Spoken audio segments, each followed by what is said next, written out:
Dudi, Pathwalker. It was great to have this opportunity to connect with you again. And my name is Franco Denicola.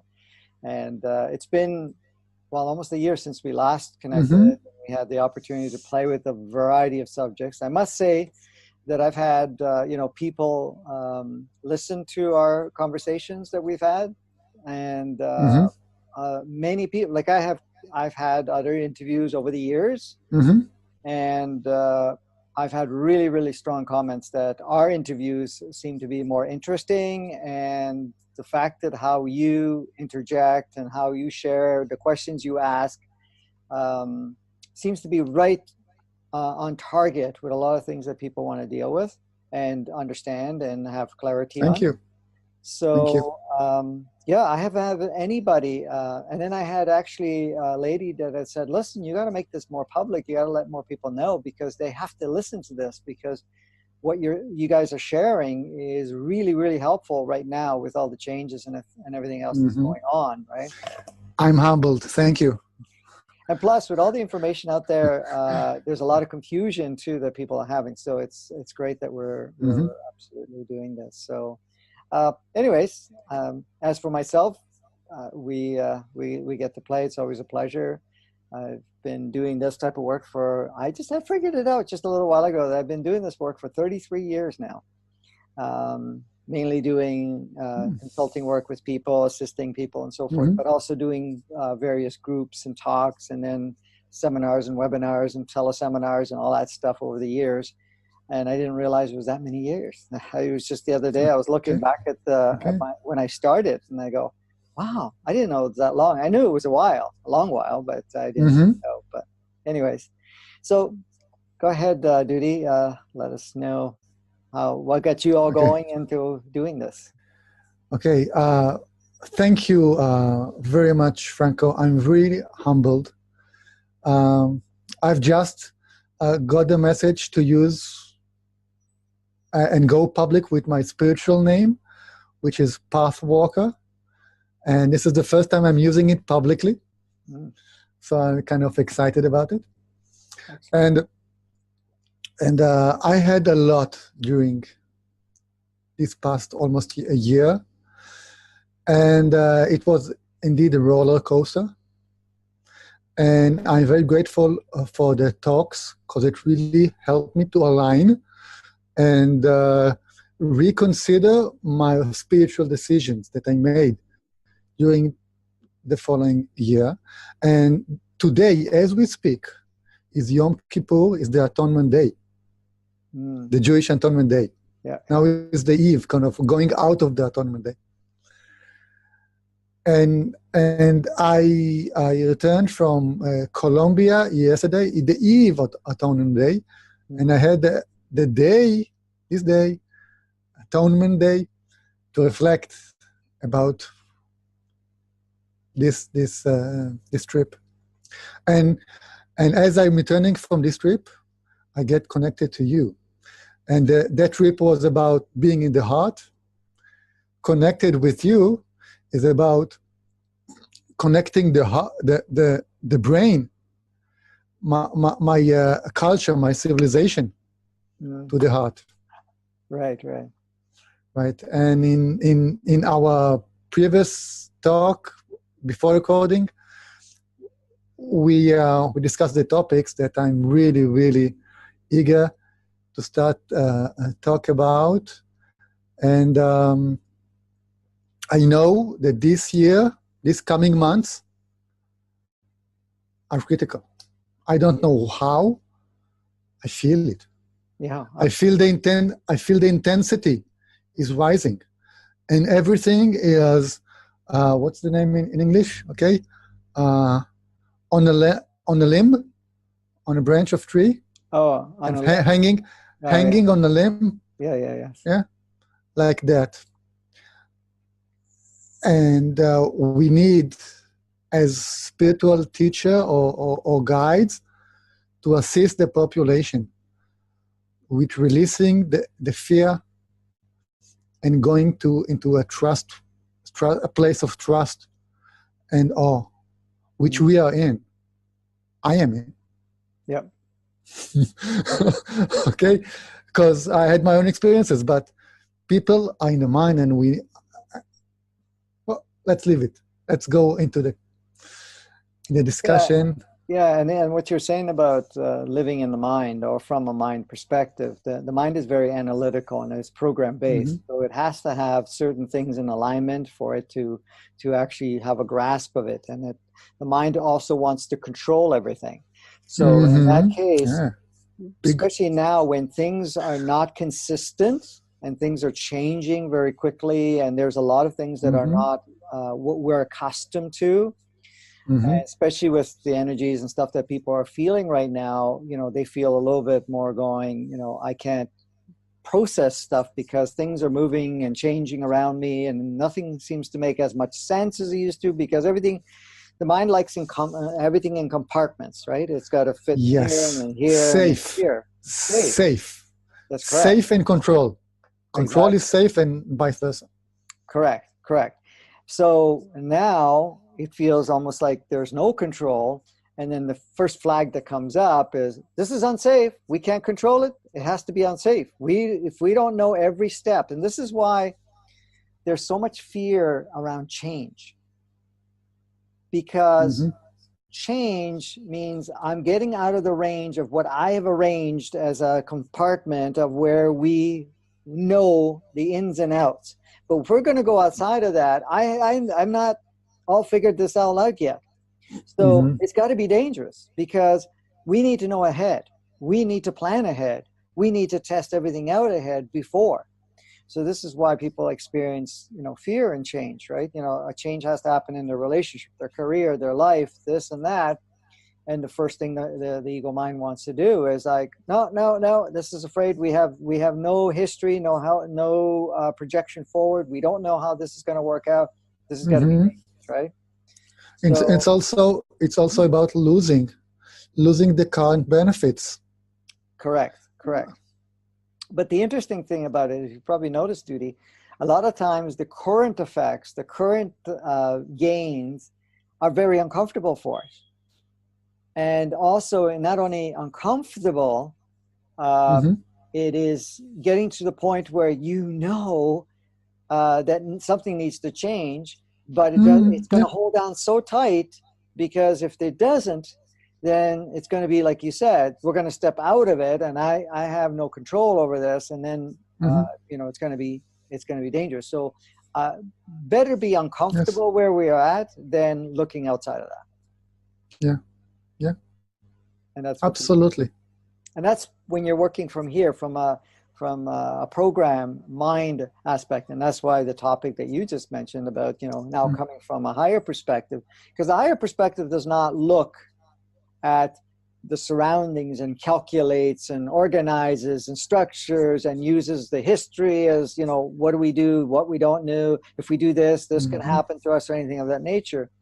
A higher aspect looks at it and says, okay, what's the highest best good right now for you to advance? How is it going to affect others? What step can we take that will actually launch things through through our whole reality and the realities that are Hmm. all interconnected to move forward, because Yes. that's what it's there for. So in fact, your higher self, your soul, loves change, loves movement, is thrilled by and Yeah. it's stagnation. It feels Yeah. uncomfortable with, because stagnation is like keeping it tied down in a box. The mind wants stagnation in a box and gets bored at the same time, but Hmm. wants to keep there because it's got this idea of safety. But then your Hmm. higher aspect says, no, we got to keep moving. We got to keep redesigning, changing, exploring, taking new adventures, new ways of looking at things. We need to start using more of our capabilities. We're in a body. Let's use this even further. Let's see what our body can do Hmm. and so forth. Let's bring back some of the things we were able to do so that we could utilize it. And the other part is, okay, let's step forward even further and you bring our spiritual aspect of ourselves, our higher aspect of ourselves in our creation and reality. So our sourceness into our human experience. Hmm. This is what your higher self is saying. And we didn't come here to play a small game. We came here to play an expansive game. So that's the difference between the two. Hmm. And also, it was mentioned to me a few times that the meaning of life is change. If something is constant, it means it's died already. Yes. Or it was not born yet. Right, exactly. Okay. Exactly. Yeah, because I mean, if like we look at true nature of ourselves, like you were just about to say, the true nature of ourselves, it's about expansion. It's about new creations all the time. Because if you look at source, the source essence, that's all it is. Yes. And a topic that we didn't speak about, but also want to discuss with you, is the authority, self-authority, to create, to manifest. Right. And it's a big issue. I also met this issue with the indigenous people themselves, right? So it's common to on all level of spiritual awareness, the authority and the allowance to create what's drive us and what stops us. It's also a very big topic. Right. Yeah. So can we begin? Sure, absolutely. Okay. So I'm very grateful. I feel blessed to have another conversation with you. I'm deeply moved and excited on the physical, mental, and emotional as well, talking with you. And the most, I would say, burning topic to me, as we started talking, is getting connected and confirmation from the higher self or guides, and being able to distinct that message from the ego or from other thoughts which may come from other, let's say, sources or things that are not always on our best interests. I said it kind of lightly. You definitely set the stage there. Yes. So my question is, how can we distinct and identify, well, this method was my higher self or my guides or so forth? Well, when we're talking about the higher self aspect of it, the higher self actually brings the whole experience in. So when you go into a state of knowing, you actually, it's like you feel it throughout your whole body and in your mind. It is very clear, very simple. It's like, okay, this is our next step, okay? And it doesn't come with, oh, we're going to take this next step, but what about this? And what about that? And who's going to do this? And you got to be careful for this, and you got to do this and that. Because when you are getting information from your higher self, it gives you the direction. And I've been guided by my higher self all my life. Do I always 100% live it? No, because there are times I let the ego mind take its little ride. And sometimes I notice that you get information from other distractors, let's call it that, to kind of throw you off track. So it's entertaining in a way to watch and engage with some of that, but in essence, most of the time I'm using my higher self. And like the discussion we had before we started this interview, about my own personal experience with, moving from one place to another, I've always listened to my higher self and felt guided. You feel it inside. Okay, this is it. This is where we're going. And when you walk into place, when you go where you need to go, it's like, yeah, this is it. This feels right. It's a strong, very clear feeling. There's no logical. It's not like, and happens is walking into a house and say, yeah, this is the place. This feels like inside out. You need to be there, because then you are creating alignment. It's not like you're creating logic and, you have rules, requirements, and so forth to be met before you take a step, right? It's like imagining this. It's like, and a lot of people do this. They meet somebody and they want to get into a relationship. So then there's two ways to do this. There's one way where they logically, they have the same interests as I do. They they're interesting to listen to. They like to do certain things that, are appealing to me and so forth. He looks this way, he handles this way, whatever it is, right? And you have your little checklist, right? Right. That's ego-based. Basically, that's your mind saying, Yes. oh, these are the requirements this person has to meet. And if they don't, then they're not for you.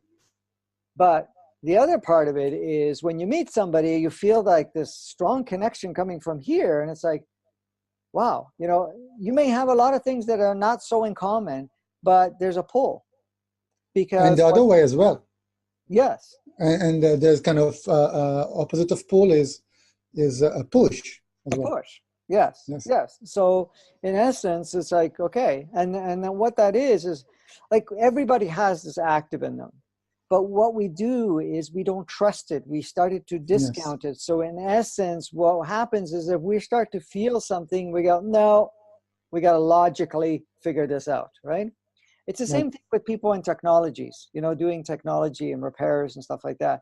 You can bring your intuitive part into, which is basically your higher aspect that looks at the whole big picture rather than, this is what I learned in school. I move this here, I do this here and so forth, and it doesn't work, or maybe it's not still working.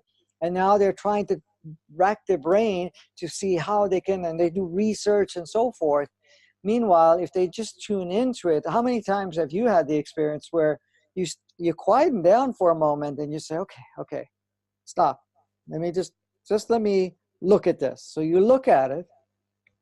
Now you're actually looking at it, and then it starts to all come in. Oh, that's what it is. I need to move this, this, and this, and that's how it works, right? Yeah. That's the absolutely. That's the bringing in of your higher aspect, because your higher. This is the thing. The difference is your mind is analytical. Your ego mind basically looks at the past, looks at other experiences, looks at what other people have done, what has been educated, and so forth, and tries to formulate something to replicate it in one way or another so that you can have a particular experience or certain choices, or, judge what's good, what's bad, what's right, what's wrong, and anything of that nature based on those rules. When people say, well, it's not acceptable, my question to them, under what rules? What rules are you applying? What rules are you using? Now, from a higher perspective, it just basically goes into a feeling mode, but it's also like an intuitive knowing where you actually know this is the step I need to take. And it may not make any logical sense because my mind hasn't caught up to it, but I feel that this is the direction I need to go. And you take the steps towards that direction. The more you do that, the more permission you're giving yourself, so that when you have that input, instead of drowning it, you're basically including it in your navigational experience. Because information goes into your right hemisphere of the brain, which is basically your intuitive, your creative part, which takes in data and then formulates it in such a way, and then gives it to the left brain, which is actually now uses the computing side to kind of create the reality and experience, make decisions, motor skills, and so forth, right? So in essence, because if you disconnect from the left brain, you can't actually see reality. You just see waves of energy and so forth. So that is the part of you that actually takes this field and makes a movie out of it, or you see what everybody else sees on a collective scale. But so in essence, it's just really getting into that point. I know people call it trust, okay? It's trusting your higher self. Well, what is trust? Trust is a polarity too. I trust and I don't trust, right? So in essence, it's when you go beyond the trust, because it's no longer polarized, and you go into that knowing, that feeling, that directing part of you, which doesn't even bring in the whole idea of trust. Can I trust this? Can I trust that?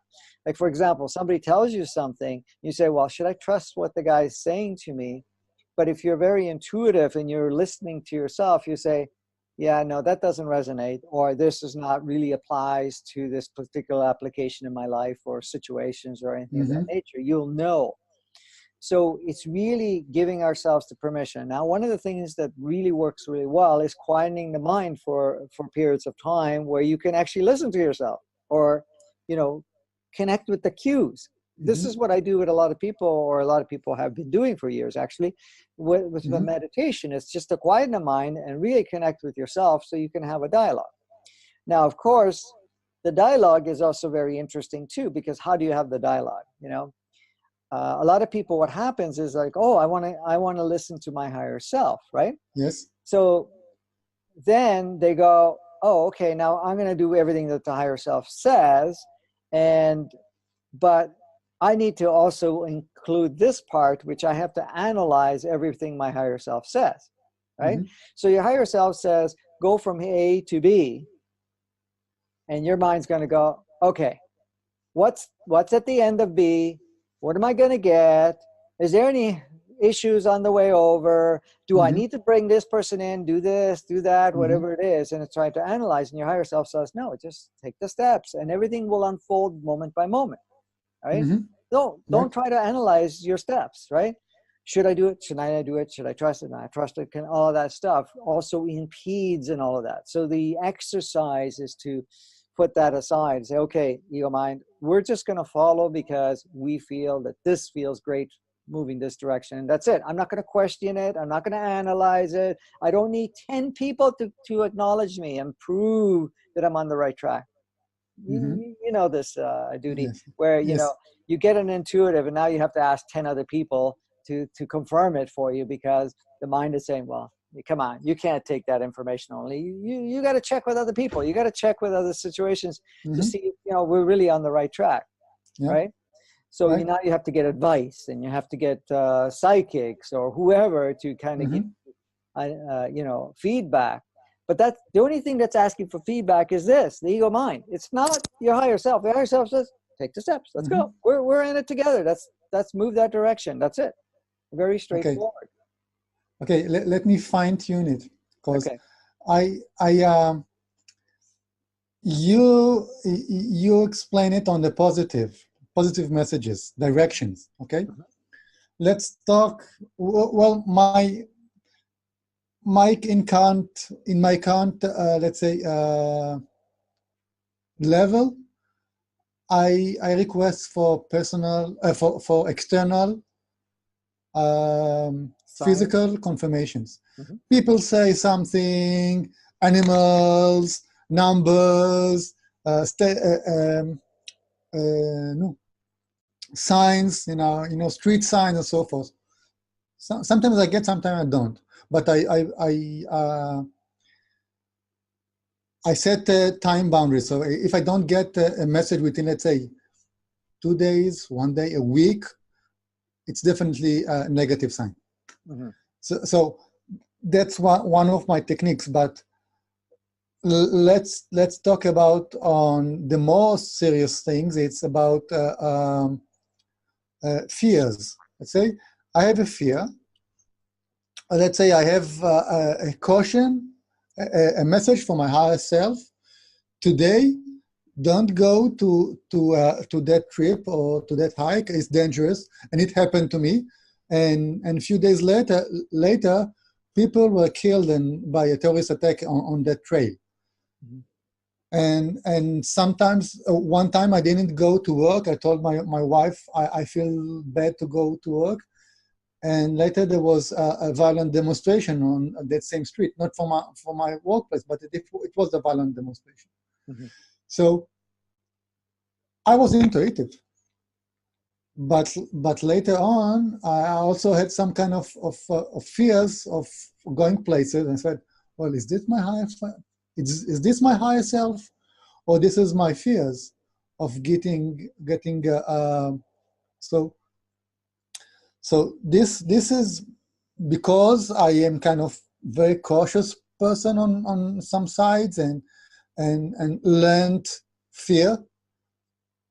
Especially, it's more blatant with women, females. You should know, go in dark places, you go in those places and so forth. And some females also have extra and inflated fears because of the feminine side, or because they are looking good. Okay, so how can, let's say, females distinct with his really higher self crushing them, or which is the ego and the fear-based society? Well, the key is fear, because your higher self will never give you fear. It would say, no, not to go there today, because this is not going to be an experience you need to engage in or have or be involved. Like, for example, the stuff that you were saying earlier about yourself getting assigned not to go on that trip or not to go to work that day and so forth. So your higher self is very straightforward, says, no, today's not a good day for you to go to work. That's it. It's not going to say, oh my God, something's going to happen to you or anything of that nature, because that's the ego mind. So the higher self, pretty well 99% of the time, will not use fear. The only time it will use fear is if that's the only thing that you're going to listen to. And it won't be so much the fear, it will be your fear reaction. So we'll stage it in such a way that your automatic ego will go into the fear reaction and say, oh, I'm not going there. But it wasn't that the higher self stimulated the fear. It was that you reacted towards fear because the higher self says, okay, if that's the only way you're going to listen, then I'm going to create the scenario in such a way that you will respond in fear, because that's your automatic default, right? Right. So in essence, yeah, if there's fear-based, I'm afraid to go out because it's dark, I can get mugged or anything of that nature, that's not a higher intuitive guidance. That's an ego-based, oh, it's dark, it's this, you got programmed, this is what happens. Oh, I listened to the news, how many women are getting raped or this or that or whatever it is. So then the ego mind goes, no, we need to be afraid of that. And that's how they create fear around that and won't take the action. But from a higher perspective, it's like, no, that's not where we're going. We're not going to take that route or whatever it is. The reason is because whatever's playing in that area, for example, like even your example, where they had the rioting or the attack or whatever you call it, because you were going to go on a trip or you were going to go somewhere. Now, the collective that was going to be involved to do that needed to participate and be there, right? You did not need to be there, because it was not a requirement in your experience, and it wasn't something you needed to engage. So your higher self says, this has to happen here because there's all these other souls and other ego minds and so forth that want to play and do this. But you going through that route, you're going to enter there, and there's a misalignment because that's not your involvement. So don't go there. Okay, let that take place, because they need it, you don't. So that's kind of how it works, right? It's the same thing with going somewhere in the dark and so forth. If you have a lot of fear, you're going to create something that will stimulate that fear, or might create that thing that you're fearing within yourself. But if you don't have any fear, you can walk down the same street and never have an issue. But if there's some interaction that's going to occur that day, and your higher self says, no, let's not go there because something else has to happen there and you're not to be involved, then it'll say, don't go down that route. It's not going to bring up fear unless you're insisting, and then it allows your ego mind to go into the fear state. So, oh, okay, I better not go. That's only as a last resort, because again, your higher self will never transmit fear. It will never transmit darkness or anything of that nature, saying this is a bad thing, or no, this is something that's going to play out there. It's not for your highest good. It's not for where you need to be. You're not going, I'm guiding you not to go that direction. The same thing with your guides. Your guides are a lot of times looking at all the different possibilities, probabilities, and so forth, looks at the alignments, checks things out, and they will come back to you and say to you, okay, this trip that everybody's inviting you to go, this is not for you. Okay. Like even my example recently, my partner, Kimberly, went out west several thousand miles to the other side of the country to drop off her daughter for school, because her daughter's moved out to British Columbia for a year for her university, right? So she wanted to bring the car with her. So my partner drove with her daughter all the way out there for a week to get there so that she could leave the car and then fly back. Well, while she was out there, we have some friends on the West Coast that we wanted to go see, because we've kind of wanted to see them for a while. Yeah. Now, so she was already out there, save a flight. I can just grab a plane, fly out there. We go see our friends, do some stuff going on, and then we would both fly back, right? But my higher self said no. At the 2-3 weeks before, it said, and we had planned it for a while. Yes. It was going to happen. My higher self said basically, no, it's not. You don't need to go out there, because there's certain alignments that need to take place there that you don't need to be involved. Okay, so not to go, right? And I checked a couple, 2 or 3 times. Okay, so sorry, we had a little delay, so the people listening to will carry on. So as I was saying, it was convenient because she was already out there, didn't have to buy a second ticket. I would just fly out, meet the people we wanted to meet, and then fly back. But my higher self said no, right? And because of there were things that needed to happen out there that my energy, my involvement over there was not required or didn't need to be there. So in essence, I said, okay, then I didn't make any plans. So I told my partner on the way out the door while she was leaving, just buy yourself a ticket to come back and not to be, expecting me to meet you there. Because it was so convenient, because not only that, we could use her daughter's car. We didn't have to rent a car while we were there, because her daughter didn't need the car right away. So there was a lot of good things that were kind of, if you look at the logical, it made perfect sense to go then, because, cars available, she's already out there, we saved money, they're okay, the people we're going to see was free that week. So like everything aligned perfectly. But when it came to tuning in, it basically said, no, not now. That was the message. So even all the logical things looked perfect.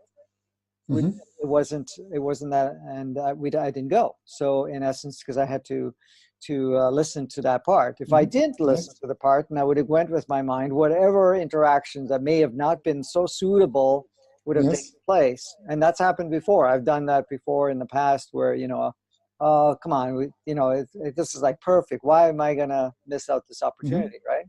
Right. So that's the thing, and that happens to all of us, and so when you come to the point and you go beyond trusting, it's like, okay, this is what the guidance I'm getting, I'm just going to follow through. It doesn't have to be logical. It doesn't have to be, I don't have to have 10 reasons why or anything of that nature. And I don't put the signs, like you were saying, a lot of people do say, okay, and I've done it before many, many, many years ago. Sometimes I would, my mind would go, well, ask for a sign, show a proof, and then all of a sudden you see a sign that says something, or, someone tells you something, like you were saying, right? But I don't even go there anymore. It's just like, okay, I feel it out. I feel it. I know it. It's like, okay, proceed, don't proceed.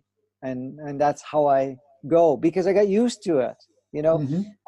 I listen to it. Now, like I said to you, even in our conversation before we started this interview, this last time with the move, I didn't fully listen. And then the part I didn't tell you is that, because we didn't finish that part, is that after we moved and we came into the house that we're living now, I had a little talk with my higher self. I said, listen, like, why? Why was this one so different, right, than any other move? And my higher self, you know what it said? Basically, it said, if you had listened to me, you would have spared yourself all that extra running around. I already told you where you were going, but you didn't want to listen to it because you wanted to, use your own logical and say, well, it has to look this way. And that was one of the first times I've done that. And it was a great education for me, because they got me to understand how a lot of people do it. And, the first time I ended up listening anyways, but it's after like going all over the place first. Like I said, 500 listings, over 50 houses, and we still ended up exactly where I had to go anyways. Okay. So if I follow correctly what you say, follow your intuition. The first thought that comes into your mind when you set a question, this is the answer, right? Is that correct? That's, yes, one way of it. The other one, you feel it. So the other thing you can do is, for example, if you have to choose A and you have to choose B, okay? Do I go here or I don't go here, okay? So you can close your eyes for a moment and you can, this is until you get more used to it. You can focus on option A first. So you tune into option A and see yourself doing option A. Yes. Right? The whole thing. Right. Just watch yourself. I go here, I meet these people, I talk, I do this, I do that, and whatever else. But you also feel the energy there. You just see yourself completely there. So you get a feedback of how it feels. Then you see yourself doing B. Right. Okay? And then you envision yourself, see yourself, feel yourself in B, and then see how that feels. You will notice one feels more in alignment than the other. And that's the one you choose when it comes to that. In the body. In some places in the body, you will feel it in the body. Yes, you will feel, this feels comfortable. This feels right. This feels whatever you want to call it. Like I'm just giving you words now. But in essence, it just feels like right. It's like, for example, when you go somewhere and you enter a room or enter a place, you can feel the energies in there, right? If you pay attention. And the thing is, sometimes you walk in, it's like, ooh, it doesn't feel that great, and it just, I don't want to stay here too long. Not that you have a judgment about the place. You just feels like, nah, this is not where I need to be, right? And then you leave, okay? It's the same thing. So you see yourself. Like, for example, I'll give you an example of a client. A client had to decide if they were going to go to a wedding of a family member or not. There was a load. It was loaded. If I go to the family wedding, they judge me, my sister does this, my whatever, and it makes me feel very uncomfortable. I don't like going there because I feel bad. Okay? The drama, the family drama. The family drama. So there's that. Yes. The other option is not to go, right? And stay home. And meanwhile, your family's having, you want to go see that particular sister get married because you're close to your sister, right? Or whatever it is. But you're not going because you feel uncomfortable. Well, then you look at it and say, okay, what do I feel uncomfortable for? Well, because they're going to say this, da, da, da, da, da. Okay?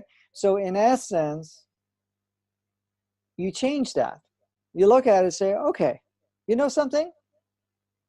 Do I go or not go?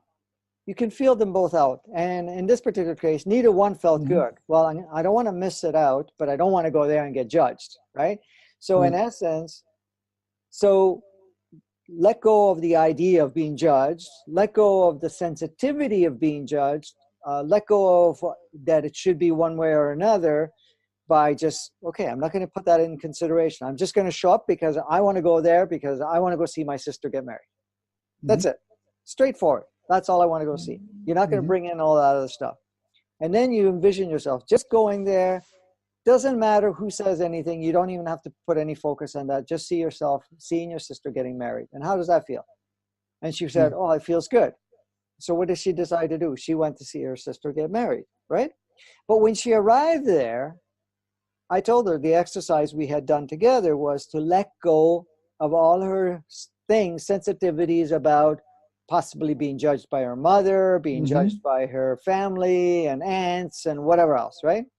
I said, put that all aside. Just go there because you want to see your sister and you're going to have a great time. What happened? She went. Her mother that always criticized her never said a word. Her aunt that always judged her because she was still a single girl and not married never said a single word to her. Her sister that, usually is comparing didn't say a single word. She had an amazing time because she put all that stuff aside and just followed what she really wanted to do. She wanted to be there.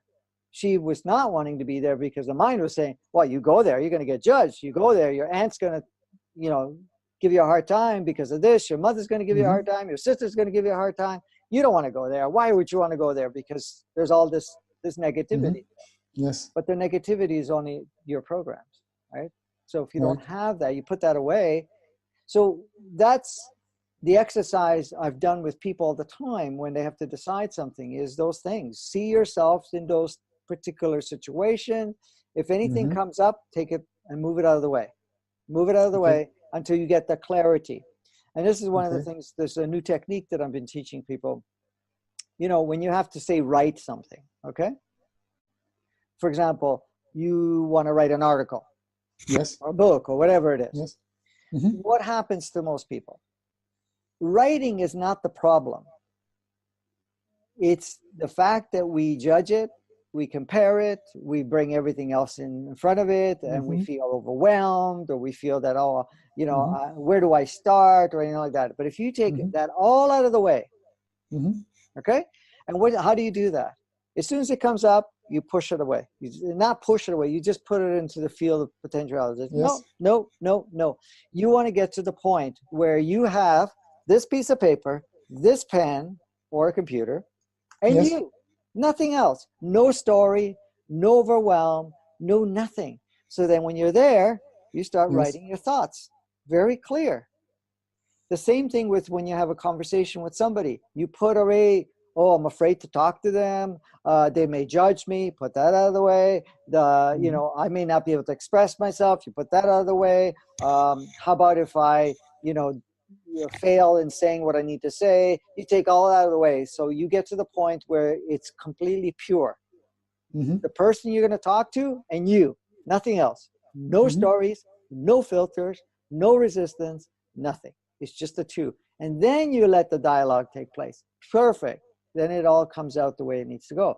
Because if you're afraid to talk to somebody, that's a fear. That's a filter Yes. and it's a program, right? Mm-hmm. So you take the fear out of the way. You take the program out of the way. It's just them and you. That's it. Mm-hmm. And then you can do it. And that works with anything. And so that's why I say, when you do it that way, you're coming from here. You're Mm-hmm. taking out all that noise, all those, Mm-hmm. possibilities, probabilities, what about this and what about that? Remember what happened then and what happened here, and all that stuff. You're taking all that out of the way. I want to Yes. be pure. I want to have a conversation. It's like you and I. We're having a Yes. conversation. There's Right. nothing else in between. It's just me and you talking Mm-hmm. right Right. now, sharing stuff. That's it. I'm Yes. not going to put in, the machine stopped 2-3 times, the recording, and Mm-hmm. how is it going to be? How am I going to fix it afterwards or anything? Mm-hmm. No, it doesn't matter. We're having the conversation. We pick up from where we Yeah. stopped and we go. Being present. Exactly. Yes.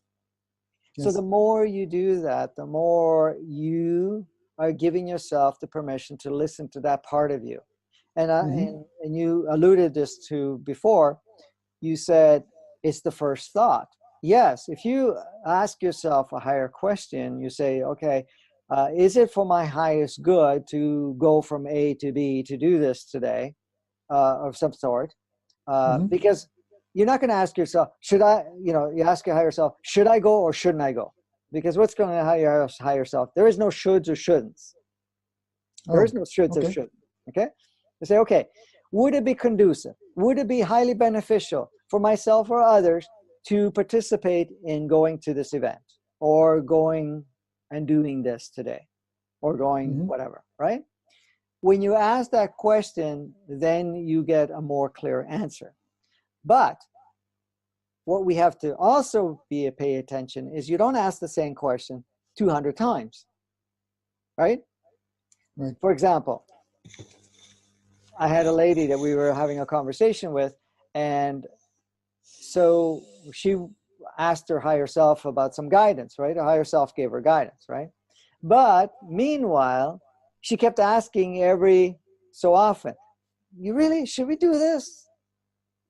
How about if we don't, this? And so they're asking over and over and over again. So when I asked her the question, I said, how many times have you asked your higher self about the same question?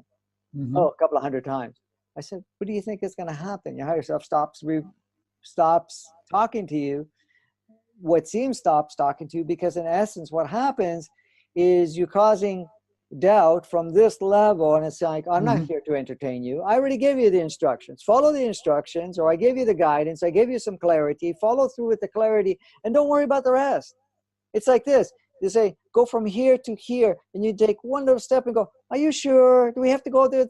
okay, one little step. Mm-hmm. Are you sure? But how about this and this and this and this? And so you're asking Mm-hmm. your higher self over and over again, or your guide, or your angelic realms, or anything of that Mm-hmm. nature. At some point, they're going to say, "Oh, if that's what you're going to do, no more. We're not going to even go there. You figure Okay. it out. We'll give you guidance when you're actually ready to listen and not question 200 times," sort of thing. Okay. This is a very good example, and I really enjoyed your answer. I would like to ask the same question, but from the different perspective. The question was, how do I identify the answer from the higher self? Let's say, how do I identify the ego? One, one, one possibility. Another possibility is answer from or thoughts from external sources, which are not my ego and my not higher self. Mm-hmm. Okay? Is that sounds fair? Fair question? It's a heavy question, but yes, it sounds fair. Absolutely. Okay. Okay. It's related. Yeah. The feeling is most of the biggest guidance, okay, and the Mm-hmm. resonance part, right? So if you're asking the question, when your higher self answers for you, it will give you, and this is the thing, is you ask the question in such a way that it doesn't have interpretation, all that stuff. So basically, is it beneficial for me to go on this trip, for example, right? Mm-hmm. Okay, so that part of it will come, yes, it is beneficial, right? Now, Right. that's coming from your higher self. If it's coming from an ego perspective, it's going, well, yeah, it could be a good trip. If we go there, we can have some fun. And while we're there, we can meet these people and possibly we can do that. But there's also a possibility that, we may not like it. And, you're going to get a lot of different other dialogues, and it's all wishy-washy in a way. Yeah, we can do Mm-hmm. this. Yeah, we can do that. We can do this. Maybe it's not so good. And that's one thing. Mm-hmm. Yeah. So you can tell from just paying attention, because your higher self says, yeah, it's conducive. Take the steps. Go ahead. That's it. Very straightforward. It doesn't give you 200 different reasons, and it doesn't shift it and whatever else, right? That's the first part. And you can feel it. It's like, yeah, okay. Now, if you're getting outside influences, a lot of times it comes polarized in a sense. Well, you shouldn't go there. Or Mm-hmm. if you go there, this could possibly happen to you. Or, yeah, you should go there because that's the place you need to be. That you're in the right Mm-hmm. order to go there, or something of that nature. You can see there's emotion. You could see there's charges, there's polarities, because something of a lower vibration that's giving you guidance, it's not your highest guidance, will carry that tone, will carry polarity. It will say, well, no, that's not a good thing to do. Your higher self will never say it's not a good thing for you to do. It basically say this will be a distraction that will take you off course. It's up to you what you do with it, or anything of that nature. Mm-hmm. Or that it would be less than conducive to go that route, versus right, wrong, good, bad, you shouldn't do this, you should do that, because both Mm-hmm. those are ego and also lower Mm-hmm. guidance energies that Yes. you're getting. So that's how you can tell. And the practice is to listen and feel them. Now, I'm not talking about a feeling of eeriness, okay? Now, you hear about the gut feel, right? Right. A gut feel, in most cases, is a body response. Okay, your body has an intuitiveness to it too. There's a consciousness in your body. Yes. Yes. Now, your body will feel energies, or will see a scenario and will give you a gut feeling where it might tighten up or something of that nature. It's like, oh yeah, this doesn't feel right, and the body's going in defense mode, right? So it just accentuates the defense mode, right? So that's why Right. you have that bad gut feeling, or you have that negative gut feeling, right? Your higher self is not going to give you that. Your higher self is going to say, that's not for you to go there. No, that's not where we're going there today. It's not for your highest good, whatever it is. Something has to happen there. That's so far. But your body will respond. So you can use your gut feel, but you can't give it too much power, in the sense of, oh, I got to be careful, because that's what the mind's going to say, because it's polarized. You're going to have negative positive type of thing. And basically positive, negative are just two opposite parts of itself. You need to go into the neutrality state and move into that guidance, right? So the other thing is sometimes, we talk about you need to feel what feels good for you, right? What feels in alignment for you, right? Well, there's two types of feeling. There's a feeling where it's your intuitive feeling, which is your higher self communicating, which you feel in your body too, because your body, your higher self does communicate through your body, and especially your heart chakra, because your heart chakra is the transmitter receiver for your higher self. Okay. Your third eye is your transmitter to other aspects of yourself and other levels of consciousness.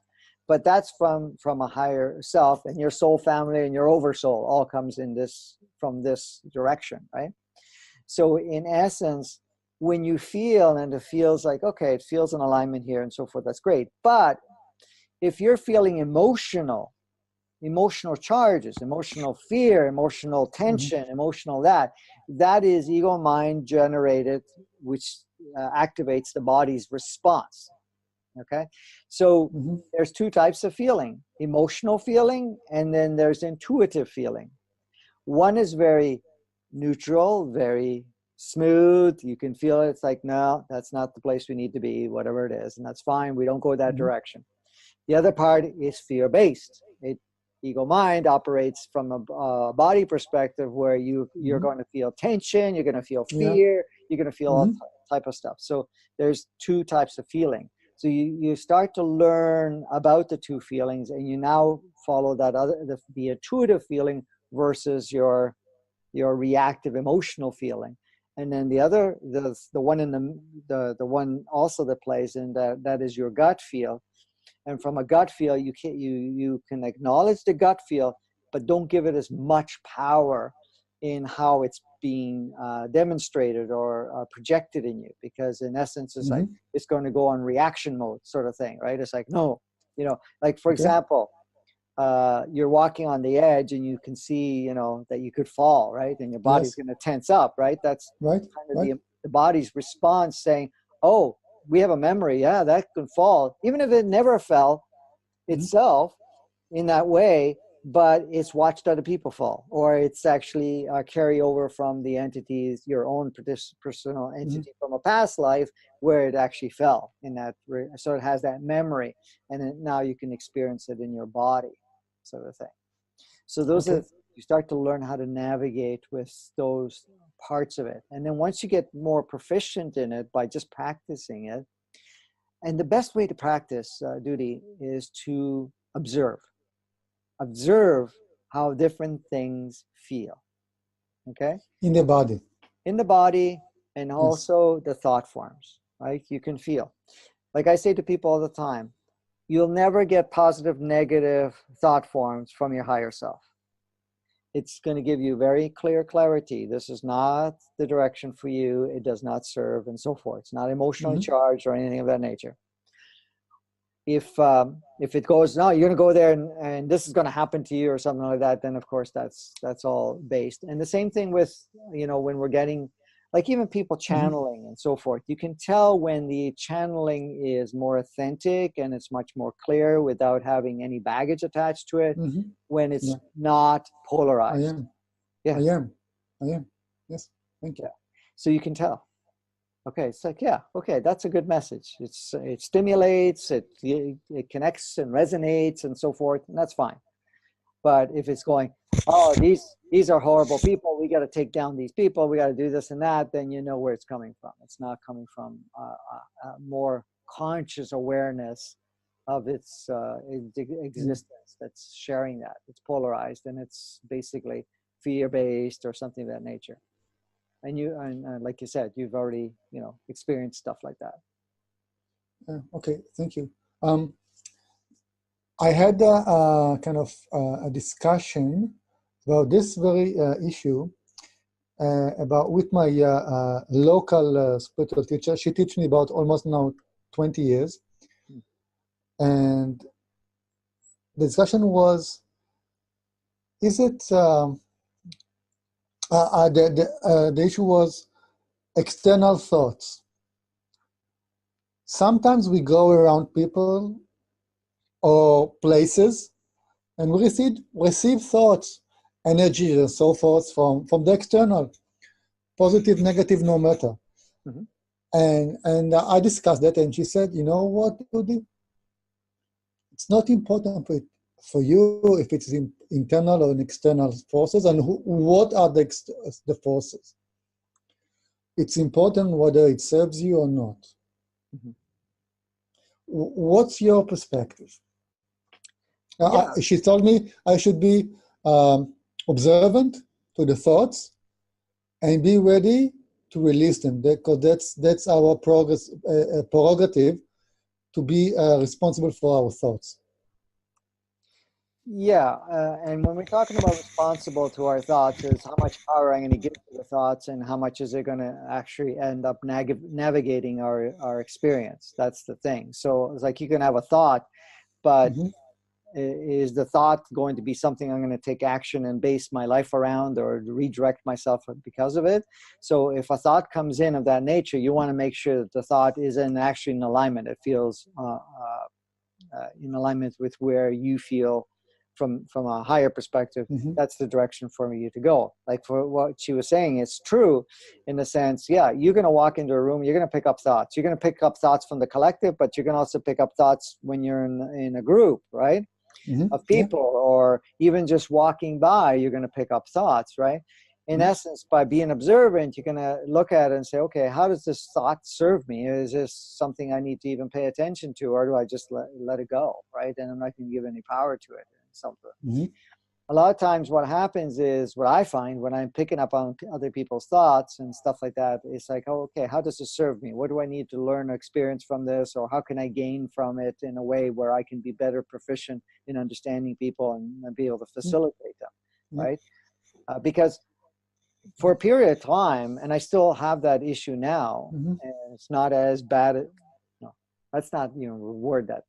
It's not as um, intense as it used to be before, because before I couldn't stop it at all. I would hear people's thoughts all the time. And so at first, I couldn't understand, why do I hear other people's thoughts, right? Mm-hmm.